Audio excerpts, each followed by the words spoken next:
All right, I'd like to continue our discussion about Uke and start talking about what happens once Uke has engaged to do the jobs that we ask Uke to do. So in the previous form we talked about how as Kyle grips down and comes to grasp me, his job really is not to engage this index finger. He wants to keep that kind of loose. He wants to make sure all the space goes away in his hand. So the amount of grip he has right there is just enough, not too much, but just enough to take all the empty space out right here. He wants to have a nice complete connection right there. We talked about how if this is too hard or too soft, he'll wind up robbing himself of the opportunity to learn the full picture at an efficient pace. And how if you're too hard, then man, you will wind up having to do many more repetitions as Uke before you record the same data. And if you're too soft, then you may never record the internalization data you're looking for in terms of what's going on in the body. With that as a beginning point, I'd like to talk about reactivity now, because there's a wide range of what is expected or what is appropriate in terms of what's going on his side. If we take that same attack, that mirror side attack, and I do the same little off balance that Kyle was doing to me a second ago, and we look at this basic conundrum. Now I have only taken him so far as to break him right to the forward point of his big toe here and out, starting to go square to the line of his feet. And I can feel already, he can tell you this is a lot of stress to keep in his body as he stands here in this buckled posture. I can feel his grip starting to weaken. We're doing this very slowly and meticulously, and as it weakens and his step happens, I have this opportunity for control.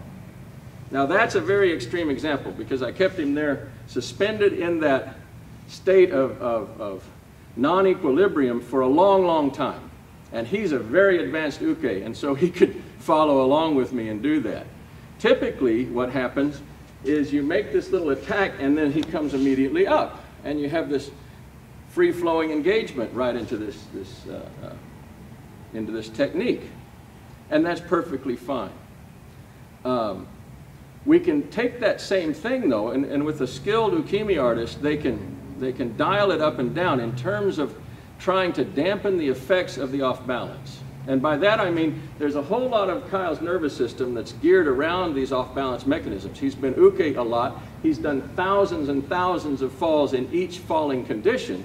He's attacked consistently for well over a decade and a half, 2 decades now, yeah? And so he's quite a great Uke, and as he attacks, he can actually dial up and down how his body is going to react in terms of the off balance.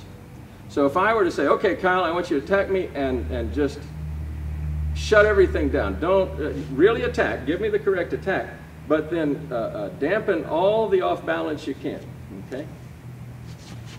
And wow, look at his posture. It's almost entirely upright. His weight is shifted right here onto his big toe. The weight process is still happening to him that was happening in the other one, he can tell you, and I can feel it. But his upper body, just hold still for a second, his upper body, his lower back, and his torso have absorbed all the stress of the off-balance technique, of this coiling technique.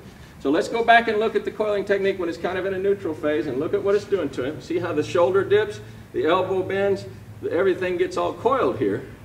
And I say, now Kyle, just kill it all you can. Yeah, he kills it all he can. That's great. Now, this is a particular skill set that's very useful in Aikido. We shouldn't become confused, however. When Kyle does this, he's still suffering from the same problems in off balance. They're just not being exhibited in his posture in standard ways. And by that I just mean that when Kyle comes neutral and we get this thing, he's very vulnerable to this back corner. You can see that just with a touch.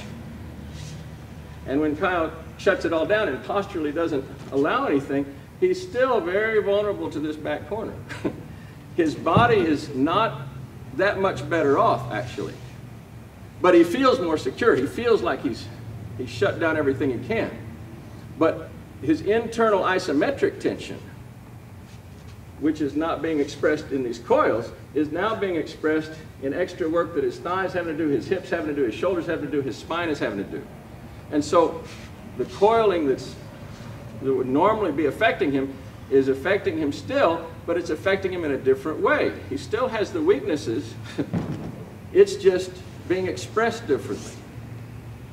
Some people prefer their ukes to try to completely shut down, all off balance, as soon as possible, as much as possible. And you can build an entire system of your Aikido application around as much resistance as possible. In some forms of Aikido, where things are turned more towards a sport orientation, there's a whole psychology of trying to stop the application of the technique once it's taking on. So we have a person attacking, coming at you with a knife, for instance, and then once the knife attack is launched and I've done my job, now my whole job becomes don't let you score a point on me, which is a radically different sort of psychology for an attack than an attack in the street. Attack in the street, my job is what? I want to tear your head off. And I want to keep tearing your head off every chance I get. That's my job. I'm not interested in trying to prevent you from doing things to me as much. I can be slightly defensive as a fighter and reactive somewhat, but to gear the uke around the job of being completely geared around defense, defense from the technique, actually takes it into a slightly distorted place from my particular preference. But people can do it, they do it, they get in the same kind of thing, we make this activity, he dampens it down, I go like this and he sort of runs away from it. Yeah, he just backs out.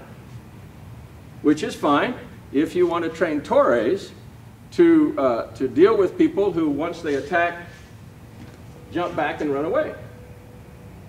If that's the sort of attacker you're anticipating in the real world, then it might be appropriate. If that's the sort of attack you're dealing with in a competition, well, it's completely appropriate, because now I have to learn skills of chasing him down and making the application go anyway. So there's a whole competitive psychology that gets built into bringing that sort of ukemi or that sort of uke into being. And whatever sort of uke we create will affect what sort of tori we wind up with.